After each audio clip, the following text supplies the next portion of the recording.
Olá, este é o Poder Entrevista. Eu sou o Guilherme Waltenberg e vou entrevistar o presidente do Instituto Locomotiva, Renato Meirelles, por videoconferência.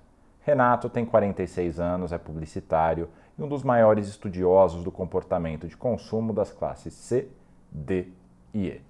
É fundador do Instituto Data Favela, que produz dados sobre hábitos dos moradores dessas localidades. Renato, obrigado por ter aceitado o convite para essa entrevista. Tudo bem, Guilherme? Tudo bem a todos que nos acompanham? É um prazer e um privilégio estar aqui com vocês. Agradeço também a todos os web espectadores que assistem a este programa.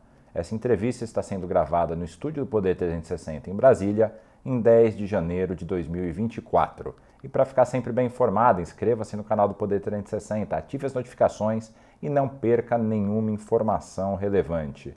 Eu começo a entrevista perguntando, Renato, a inflação no ano passado foi teoricamente controlada, mas há uma expectativa de alta nos preços dos alimentos neste ano. Como isso pode impactar a popularidade do presidente Lula e a visão da população mais pobre sobre o governo? Nós acabamos 2023 com 52% da população brasileira achando que o ano passado, que 2023, foi melhor do que esperado. Só 17% pensaram ao contrário disso, Guilherme. E o que levou a esse número se tornar realidade? Foi a queda do preço dos alimentos, de um lado, com a queda da inflação, e o aumento real do salário mínimo e ampliação dos programas sociais. Eu estou dizendo isso porque qualquer crescimento nos alimentos implica diretamente na popularidade do governante que for. A diferença é que antes você tinha uma inflação dos alimentos que não vinham acompanhado do aumento real do salário mínimo.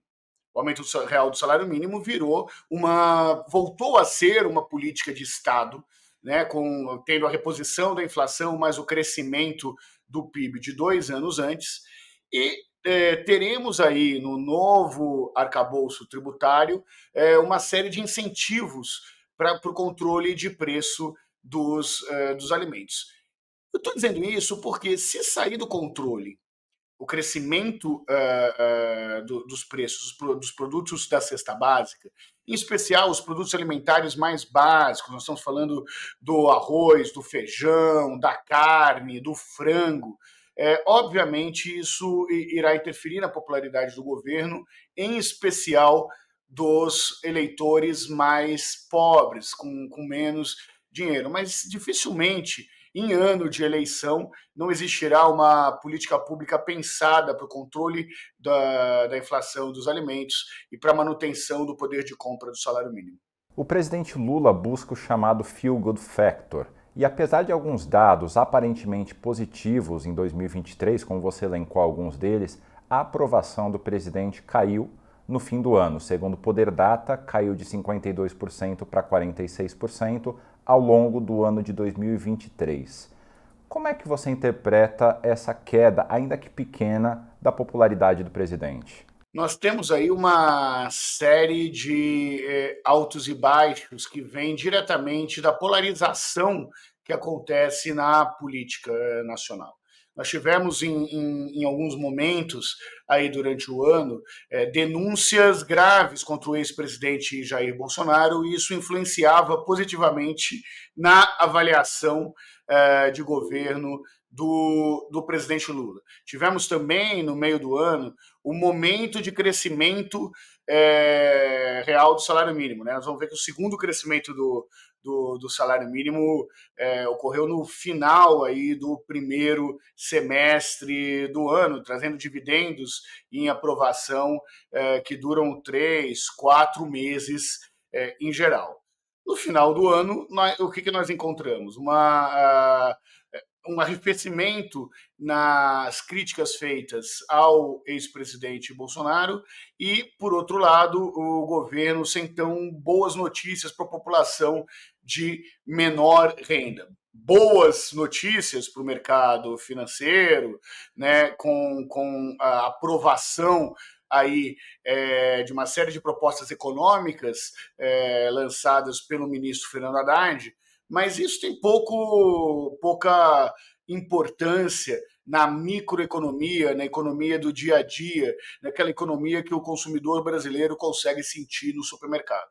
E qual o impacto, agora pensando numa política que se tornou definitiva em 2023, qual o impacto do Bolsa Família a R$600 no comportamento da população mais pobre?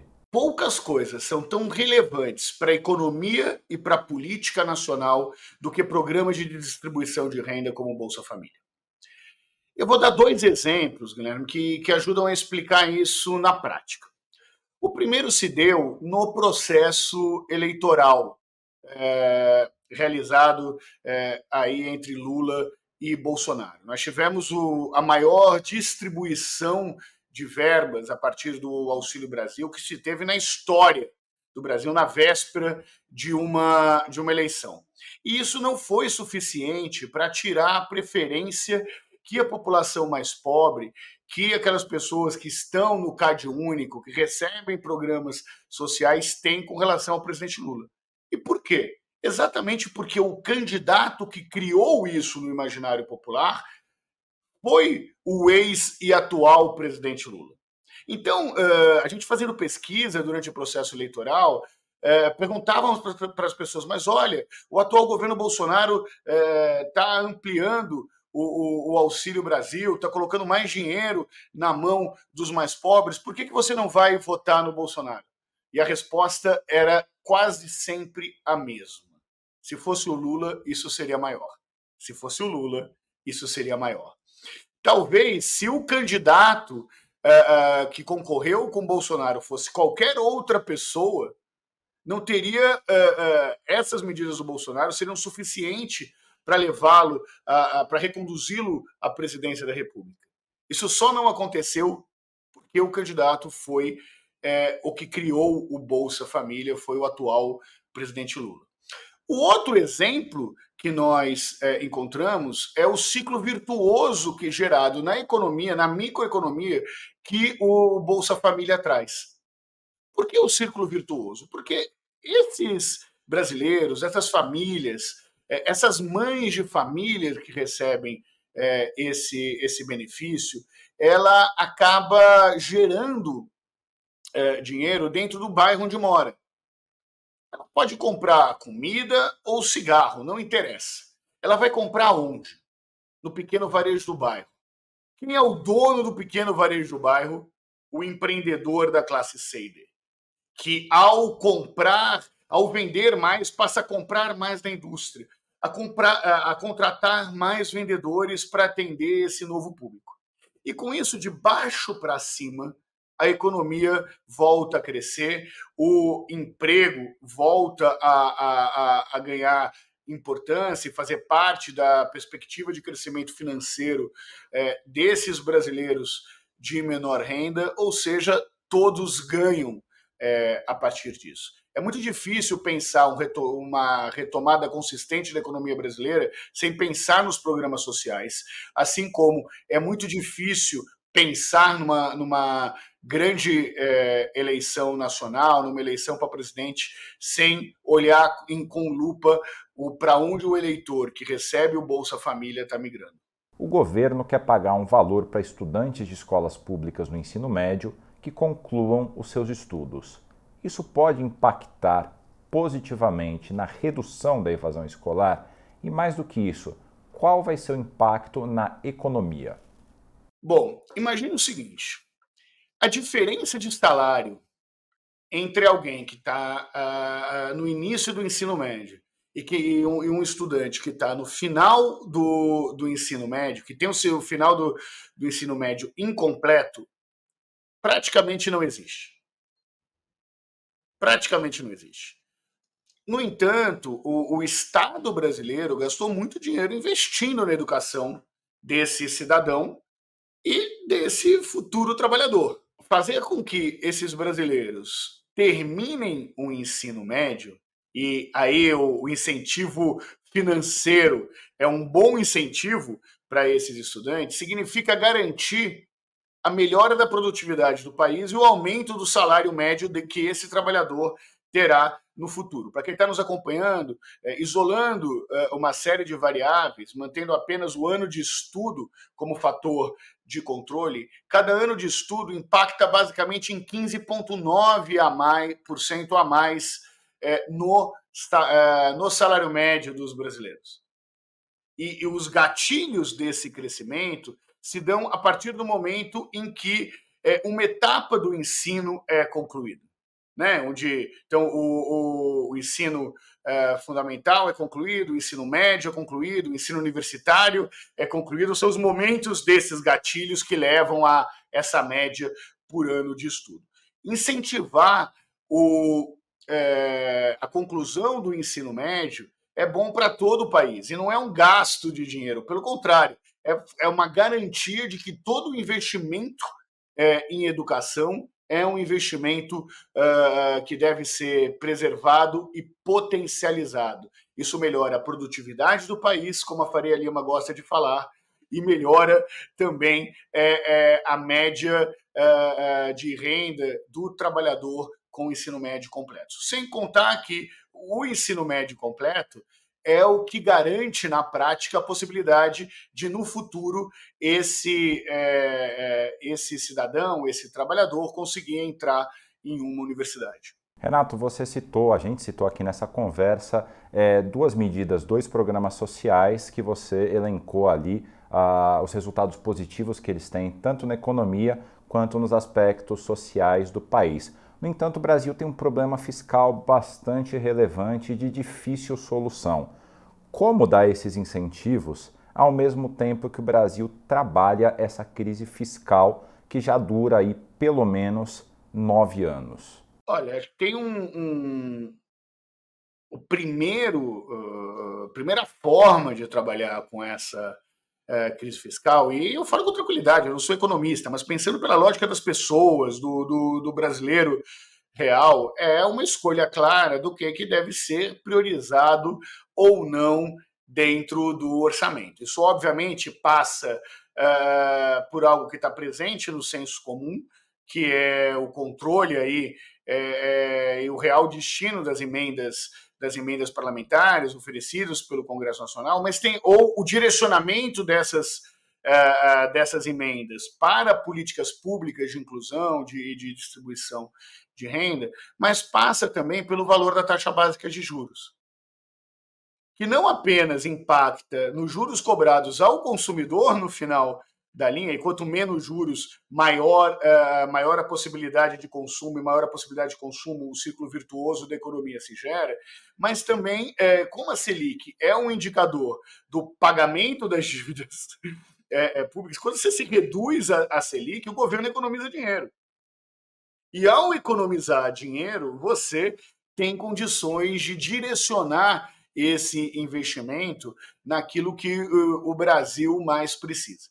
Mas, Guilherme, vamos ter um outro aprendizado da última eleição presidencial. Os programas de distribuição de renda são o único ponto que uniu o bolsonarismo e o lulismo. O único ponto. O Bolsonaro incentivou e falou que iria continuar incentivando o Auxílio Brasil. O Paulo Guedes, de repente, rasgou tudo aquilo que ele falava para garantir a reeleição aí do Bolsonaro. Mas os eleitores do Bolsonaro votaram no Bolsonaro também sabendo sobre a manutenção dos programas sociais e ampliação dos programas sociais. E os eleitores do Lula votaram no Lula com a promessa de distribuição de renda. Numa democracia, achar um ponto que une todos esses eleitores, unem mais, inclusive, do que a própria defesa da democracia, é algo que não deve ser desconsiderado aí pelos legisladores e pelos formuladores de política econômica e de política pública. A eleição deu um rumo claro sobre a vontade do eleitor brasileiro. O eleitor brasileiro acredita em programas sociais e distribuição de renda, em que pese todas as outras coisas, a prioridade que une o bolsonarismo e o lulismo é a garantia de programa de transferência e distribuição de renda. Um estudo do Instituto Locomotiva mostrou que o fim do parcelado no cartão de crédito levaria a uma queda brusca no consumo do Brasil. A ideia parece ter sido abandonada, mas uma outra foi instalada que é limitar os juros dos cartões em 100% do valor inicial daquela dívida que foi contratada. Como isso impacta na vida da população mais pobre, Renato? Nós fizemos uma série de estudos sobre o papel que o crédito tem no processo de decisão do consumidor. E tem alguns números bastante relevantes. Imagina que hoje 90,8 milhões de brasileiros utilizaram o cartão de crédito parcelado sem juros no último ano. Nós estamos falando de 90,8 milhões de brasileiros que acreditam que o parcelamento sem juros foi importante para isso. Isso é um número bastante forte, bastante presente e ainda mais relevante numa realidade onde 7 em cada 10 brasileiros declaram ter cartão de crédito. Nós estamos falando de um instrumento que, para os mais ricos, é visto como um meio de pagamento e, para os mais pobres, é visto como uma forma de conquistar capital de giro, naqueles momentos em que o dinheiro acaba e o mês não acaba. Tem um outro número que talvez interesse aí para quem está nos assistindo, Guilherme. Nós perguntamos para os brasileiros o que eles fariam se houvesse um contratempo. Quem está nos assistindo sabe que os contratempos existem a todo momento. Né? O que existiria um contratempo de R$500, como, por exemplo, alguém quebrou uma perna, teve que consertar o aparelho de televisão, ou simplesmente o agiota do bairro foi cobrar uma grana que tinha sido deixado aí de pagar. E os números são impressionantes. 34% utilizariam o cartão de crédito parcelado para pagar uma despesa urgente no valor de R$500. Isso é um número maior do que os 23% que teriam o dinheiro disponível na conta para pagar à vista.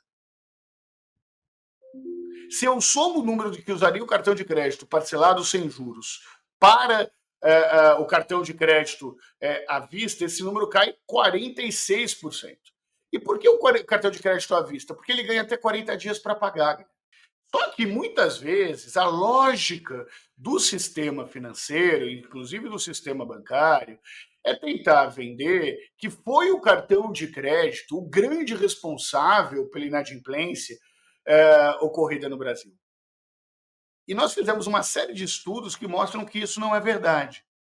Se é verdade que o cartão de crédito lidera os meios de pagamento utilizados para o endividamento, isso não se deu pelo parcelamento sem juros, isso se deu pela bola de neve financeira criada a partir do crédito rotativo, em que os bancos simplesmente fingem que não tem importância. Nós fizemos um levantamento só para quem está nos acompanhando entender o que significa esse dinheiro. Nós perguntamos aqui se nós fizemos uma comparação entre as pessoas que estão dívidas em atraso, que possuem cartão de crédito, né, e as que não possuem cartão de crédito. As pessoas que não possuem cartão de crédito têm 53% das pessoas que não possuem cartão de crédito têm dívida em aberto. Entre as pessoas que possuem cartão de crédito, esse número cai para 34%. Mas esse não é o único recorte. Vamos entrar de cabeça na questão levantada pelos bancos. Entre as pessoas que não parcelaram sem juros, ou seja, que não utilizaram a possibilidade de parcelamento sem juros, 50% têm dívidas em atrasos. Entre as pessoas que têm o cartão de crédito, mas utilizaram o parcelado sem juros, 33% estão com dívidas atrasadas. 50% entre quem não utilizou o parcelado sem juros e 33% entre as pessoas que utilizaram o parcelado sem juros, Guilherme. Então fica claro que o problema do Brasil está na taxa de juros. E não sou eu que estou dizendo isso, são os varejistas, são os consumidores que estão declarando isso. Então, ao invés de controlar a taxa de juros, o sistema bancário prefere culpar o consumidor pelo total de inadimplentes, pelos mais de 60 milhões aí de inadimplentes do nosso país. O Datafavela, que você é fundador, fez uma parceria com o IBGE para contabilizar os moradores que moram nas favelas. Hoje, quantas pessoas moram em favelas no Brasil? Talvez na minha carreira de mais de 2 décadas pesquisando o consumidor brasileiro, uma das coisas que eu tenho mais orgulho foi ter sido procurado pelo IBGE, que é o mais tradicional e relevante instituto do país, que é um organismo do Estado brasileiro, para contribuir com que os recenseadores do IBGE entrassem dentro das mais de 13 mil favelas brasileiras, Guilherme. O IBGE ainda não divulgou os números oficiais dessa contagem populacional dentro das favelas, que teve a contribuição do Datafavela e da Central Única das Favelas. A estimativa hoje é de mais de 16 milhões de moradores de favelas do Brasil, que se formos pegar o número aí de 10 milhões de adultos, formaria o maior colégio eleitoral da população brasileira. Pensando no consumo, quanto que essa população gasta por ano? Olha que interessante, toda vez que se pensa em favela, se pensa na pobreza da favela, nas condições reais e desiguais da favela. Imagina que durante a pandemia, enquanto a classe média estava preocupada com a ausência do álcool em gel, os moradores de favela, 46% dos moradores de favela não tinham água encanada na sua casa. Esses mesmos moradores de favela, que foram quem proporcionalmente mais doaram na pandemia, dividindo as cestas básicas que eram arrecadadas. Essa população da favela tem um lado resiliente que faz com que ela seja um mercado de mais de 200 bilhões de reais por ano. Não são milhões, são bilhões de reais por ano. Para você ter uma ideia, isso é maior do que 20 estados da Federação Brasileira. Ou seja, as favelas consomem mais do que 20 estados da Federação Brasileira. Seria um colégio eleitoral maior do que o da cidade de São Paulo. E como até então o consumo do Brasil estava com um foco muito maior no consumo, na taxação do consumo e não da renda dos brasileiros, esses moradores de favela são grandes pagadores de impostos, que proporcionalmente, muitas vezes, pagam mais imposto do que aqueles brasileiros que não moram na favela. E, no entanto, não têm os serviços públicos sendo oferecidos. Então, toda vez eu convido para aquelas pessoas que defendem arduamente um Estado inexistente, como Milei defende na Argentina, a visitar uma das 13 mil favelas brasileiras, porque é lá em que o Estado mínimo existe de verdade, Guilherme. Nas favelas brasileiras, o Estado não tem nem o monopólio da força, mesmo isso significando um território aí que movimenta mais de 200 bilhões de reais por ano. Renato, como é que se dá a inflação na economia informal? Pensando, por exemplo, em faxinas. Não existe um grande sindicato que reúna os faxineiros, faxineiras que prestam serviços informais em muitas das casas do Brasil. Como é que esse tipo de inflação acontece no dia a dia? Nós, no Locomotiva, fizemos um estudo muito bacana sobre o impacto da inflação na microeconomia, na economia real e no humor que os brasileiros têm. E olha que as coisas são um pouco menos óbvias do que muitas vezes parecem quando a gente só lê a primeira página da notícia. É óbvio que inflação é ruim. Inflação é ruim e atinge é ruim para toda a sociedade brasileira, tem um impacto maior nos mais pobres, que não têm poupança ou mecanismos de geração de renda, né? Mas é diferente a inflação de produtos para a inflação de serviços, Guilherme. Eu vou dar um exemplo aqui para ficar mais claro. Quanto menor a renda, maior a participação da cesta básica no orçamento familiar. Hoje, por exemplo, para um trabalhador que recebe um salário mínimo, gasta pouco mais da metade desse salário mínimo com o valor de uma cesta básica.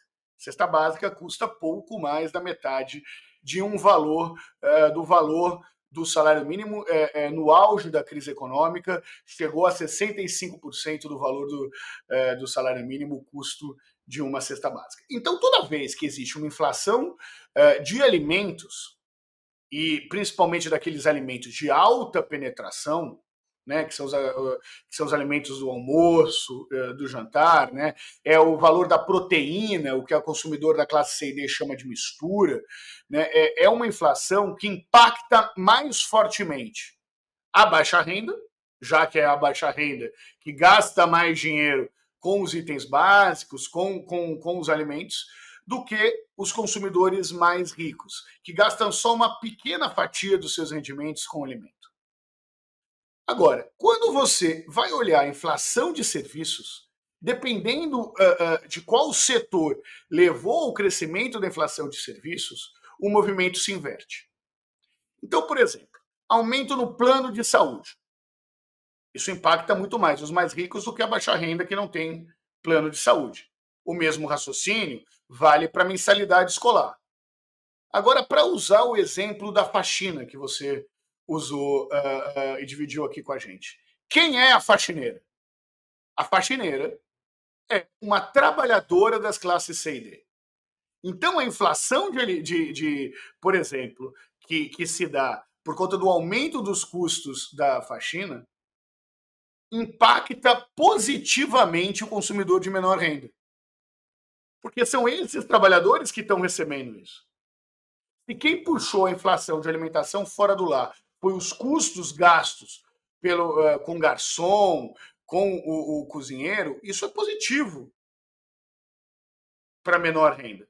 E impacta mais os consumidores de maior renda. Eu não estou aqui defendendo a inflação. Obviamente que a inflação é sempre ruim e dificilmente ela vem com um setor só.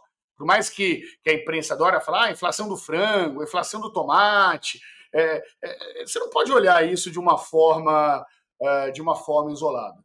Né? Se a inflação de serviços vem dos setores que empregam o consumidor de menor renda e o que alimentou esse crescimento foi exatamente o aumento de pessoas contratadas ou um aumento de salário entre esses trabalhadores de menor renda que trabalham no setor de serviços, isso traz um efeito interessante para a baixa renda e um efeito ruim para a alta renda. Agora, de forma alguma, defender o aumento da inflação como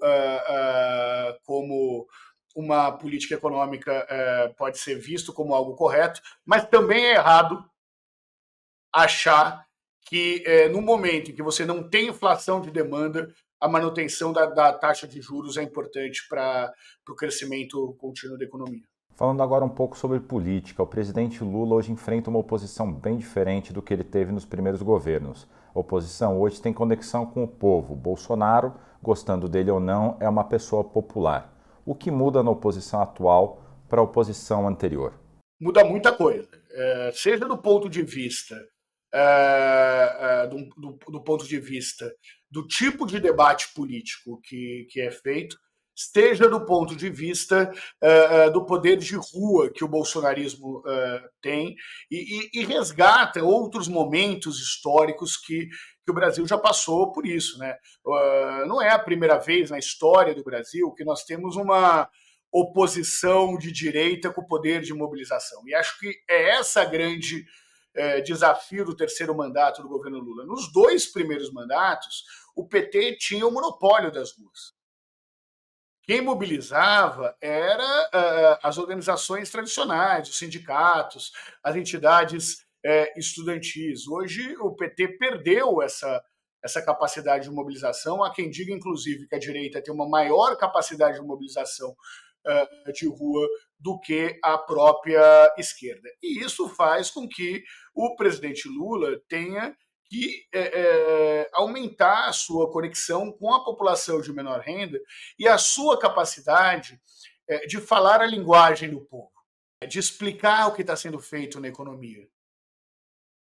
O que acontece é que o presidente Lula, por conta da necessária agenda internacional que tem sido feita, e eu digo necessária, para recompor o Brasil no cenário internacional, para garantir o investimento de empresas internacionais dentro do nosso país, mas ele não pode fazer isso em detrimento de uma conexão direta com o povo, com agendas diretas com o povo.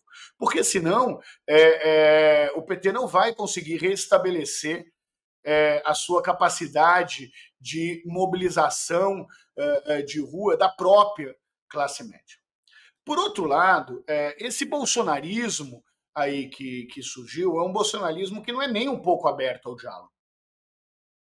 Era um luxo contar com o PSDB como oposição, onde se podia efetivamente discutir projetos de país. Não é à toa que o bolsonarismo fala até que o Fernando Henrique era comunista. Qualquer um que entende minimamente de ciências sociais sabe que o Fernando Henrique está longe de ser uma personalidade política que flerta com o comunismo ou que flerta com o socialismo. O Fernando Henrique era muito mais um liberal, né? Não estou nem falando da social-democracia, era da social-democracia ao liberalismo do que da social-democracia a um campo mais de esquerda. O bolsonarismo mudou essa régua, Guilherme.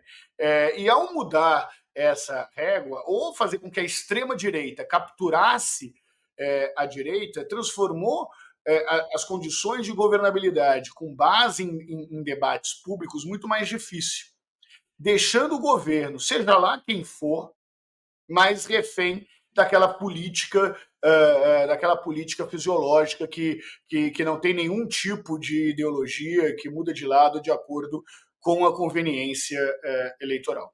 Pensando agora nas eleições municipais de 2024, o que vai ser mais relevante, o apoio de Lula e Bolsonaro aos eventuais candidatos ou as questões locais? Vamos lá, acho que existe uma discussão muito grande, uma diferença muito grande entre as grandes cidades, as cidades com mais de 200 mil habitantes, né, e as pequenas cidades do interior, de 50 mil a 200 mil e as com menos de 50 mil habitantes. Para as cidades pequenas, para as cidades menores, talvez o grande vencedor seja os partidos ligados ao centrão, né, como um bloco. Renato, você está dizendo que o PT não vai crescer nas eleições municipais? É óbvio que vai crescer nas eleições municipais, seja porque é governo, e seja porque foi muito prejudicado nas últimas eleições municipais.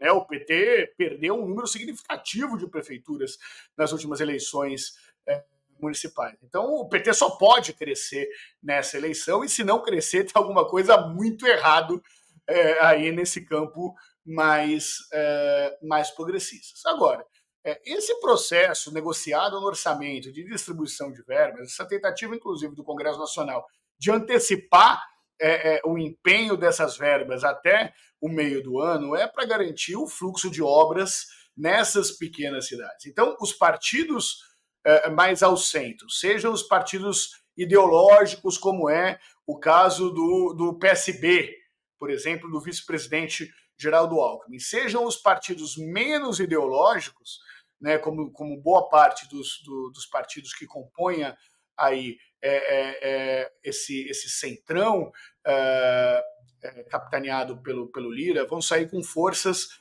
municipais, com vitórias municipais muito grandes, que inclusive serão importantes para a eleição do Congresso Nacional nas próximas eleições presidenciais, né? Porque quanto maior a base de prefeitos que você tem, mais prefeitos você tem em apoiando uma candidatura a deputado federal. Bom, isso falando das pequenas cidades, principalmente, mas também nas cidades aí de 50, 200 mil habitantes. As grandes cidades, as capitais, têm um papel maior da nacionalização da campanha. E, de novo, isso não será uma tarefa fácil. Dificilmente a situação do bolsonarismo não estará pior do que agora na véspera da eleição. Tem processos avançando que vão fazer com que o bolsonarismo, mesmo muito forte, seja uma vidraça muito grande para eleitores mais ligados à direita que vão votar para presidente. Na cidade de São Paulo, por exemplo, a gente sabe que o apoio do Bolsonaro prejudica mais do que a negação do bolsonarismo. Né? Tem uma série de pesquisas feitas aí que o eleitor do Bolsonaro, para cada voto que o bolsonarismo traz na cidade de São Paulo, ele perde aí 1,5 voto. Portanto, não é um bom negócio se apropriar tanto do bolsonarismo. Já na capital de São Paulo, o Lula ganhou. Agora, se coloque no lugar de Guilherme Boulos aqui. A esquerda tem alguma outra alternativa de voto que não seja nele? Não, não tem. Não tem. Então faz muito mais sentido ele dialogar aos órfãos do PSDB em São Paulo, né? A cidade de São Paulo que já elegeu vários tucanos para a prefeitura de São Paulo para tentar capturar esse eleitor, do que ficar fazendo acenos para a esquerda. O que a gente sente na prática é que o eleitor está meio cansado do Fla-Flu. Eu não estou aqui discordando de forma alguma do pensamento maravilhoso, crítico, do Thomas Trauman e do Felipe Nunes, né, lançado no seu último livro. São dois amigos queridos e, na minha opinião, dos melhores entendedores da política nacional. Mas considerar que pelo fato da polarização existir, o brasileiro quer que ela continue existindo, talvez não seja, e não estou falando que eles defendem isso, mas talvez não seja um caminho mais preciso. Se for alguém para bater no bolsonarismo, não pode ser o Guilherme Boulos, pode ser a Marta, pode ser quem apoia o Guilherme Boulos, mas o Guilherme Boulos em si não pode ser diretamente quem agride o bolsonarismo. Por quê? Porque o eleitor da cidade de São Paulo não quer reviver o caos familiar, o caos dos grupos de WhatsApp que existiram na última eleição presidencial. Talvez ele não tenha escolha. Mas a demanda real é uma demanda por uma não repeteco da última eleição presidencial aqui na cidade de São Paulo, pelo menos.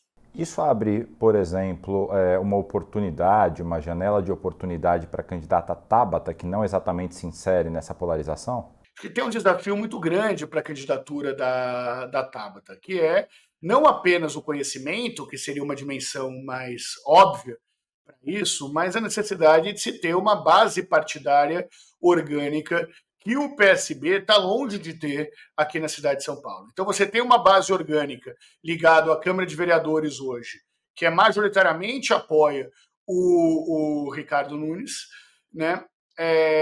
Você tem a base da esquerda tradicional, com os seus sindicatos, associações de moradores, que tradicionalmente apoiam a candidatura do PT ou a candidatura do Guilherme Boulos. Você tem uma possível candidatura de Salles, que ninguém sabe se vai acontecer ou não, do ex-ministro de Bolsonaro, que capitalizaria aí um eleitor mais de opinião, um bolsonarista mais de opinião, que tiraria votos do Nunes, mas que, por outro lado, pode tirar votos no primeiro turno, mas, por outro lado, contra Guilherme Boulos, não teria uma opção, caso vá o Nunes para o segundo turno, não teria uma opção muito grande.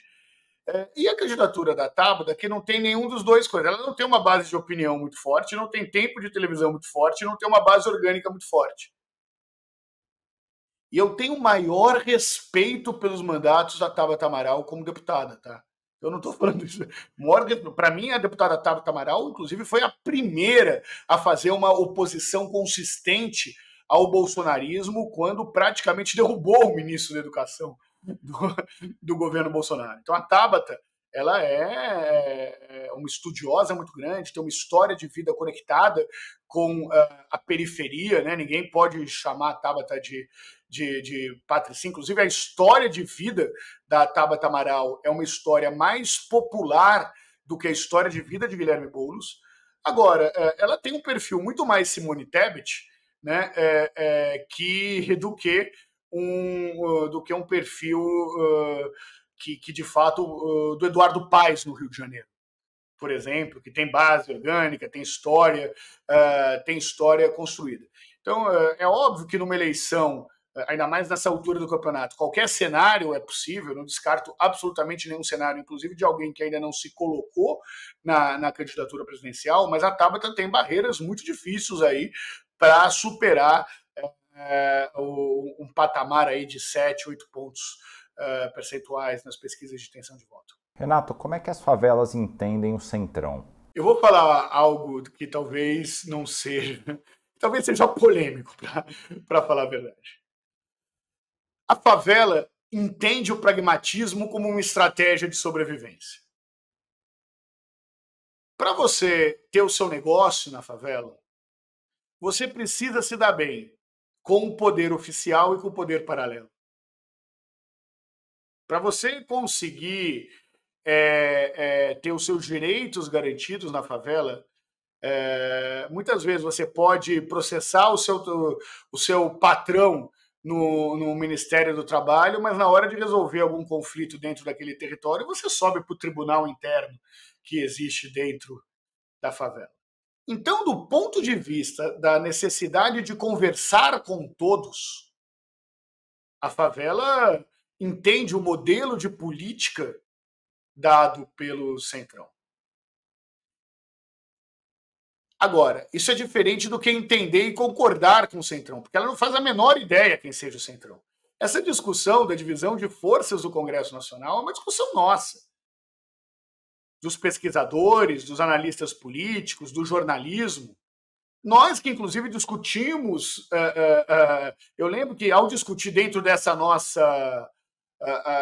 desse nosso ecossistema, Guilherme, a candidatura da Simone Tebet, eu falava, olha, os jornalistas querem uma terceira via, o mercado financeiro quer uma terceira via, mas o eleitor não quer uma terceira via. Então a gente podia fazer a tese que a gente queria, mas o eleitor não queria, a realidade se impõe para isso.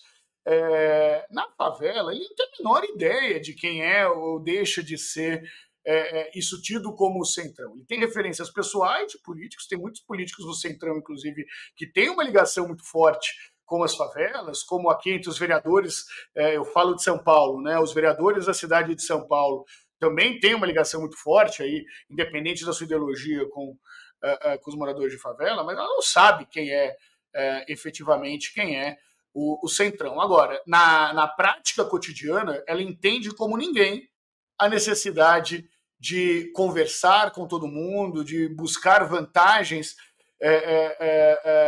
para a sua sobrevivência, para a manutenção econômica da sua família. Agora, tem diferenças também, Guilherme.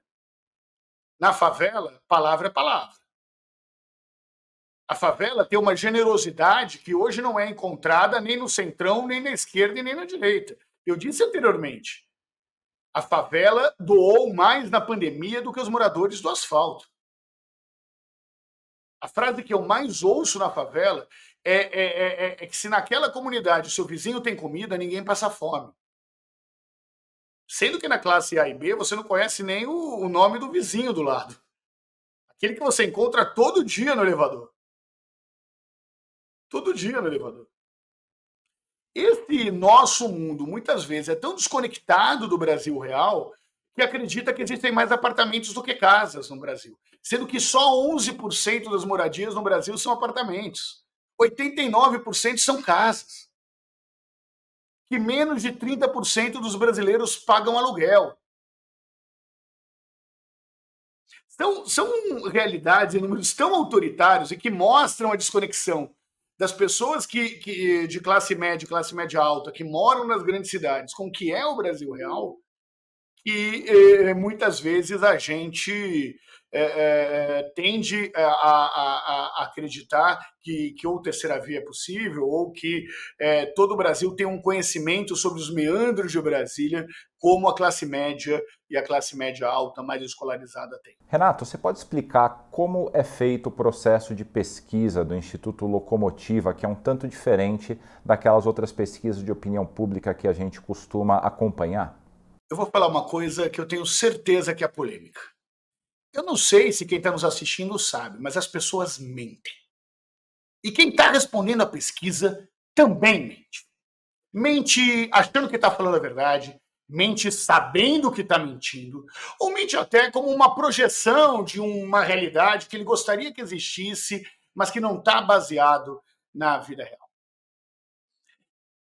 Exatamente por isso que a gente adota metodologias agnósticas. Nós somos um instituto de metodologias agnósticas que vão desde a pesquisa tradicional, presencial ou telefônica, a análise de redes sociais, a pesquisas etnográficas, aonde os nossos pesquisadores, antropólogos moram na família das pessoas, a pesquisas que utilizam as ferramentas da neurociência, onde literalmente nós escaneamos a cabeça das pessoas, identificamos a mudança do batimento cardíaco que esses consumidores, eleitores, que esses brasileiros têm, microexpressões faciais. Só uma análise multidisciplinar consegue diagnosticar qual é o viés da pesquisa. E negar o viés da pesquisa é errar na análise do resultado dessas pesquisas. Muitas vezes a gente vê só o número, mas se a gente não entende em profundidade o que está acontecendo, a gente perde essa chance. Eu vou dar um último exemplo bastante rápido, Guilherme. Todo mundo acompanhou as eleições, nas eleições presidenciais, que os candidatos Lula e Bolsonaro não mudavam o seu patamar de voto nos últimos meses. Quem olha esse número pensa que é um eleitor consolidado. Quem, por outro lado, acompanha por painéis de migração de votos, sabe que, na média, toda semana, 20% dos eleitores do Lula deixavam de ser eleitores do Lula. E outros 20% entravam. A mesma coisa acontecia com os eleitores do bolsonarismo. Essa hipótese só surgiu através de pesquisas etnográficas e foi comprovada através de pesquisas quantitativas. Ir além do óbvio, ser agnóstico do ponto de vista das metodologias, adequando a metodologia ao problema e não o problema à metodologia, talvez seja um bom caminho aí para entender no século XXI a cabeça do eleitor brasileiro. Chega ao final essa edição do Poder Entrevista. Em nome do jornal digital Poder 360, eu agradeço ao Renato Meirelles, presidente do Instituto Locomotiva. É um privilégio ter participado desse bate-papo. Muito obrigado. E eu agradeço também a todos os web espectadores que assistiram a este programa. Essa entrevista foi gravada no Estúdio Poder 360 em Brasília, em 10 de janeiro de 2024. E para ficar sempre bem informado, inscreva-se no canal do Poder 360, ative as notificações e não perca nenhuma informação relevante. Muito obrigado e até a próxima. Poder Monitor, a ferramenta mais completa para monitorar os 3 poderes. Acesse agora poder.cc/monitor e ganhe 30 dias grátis.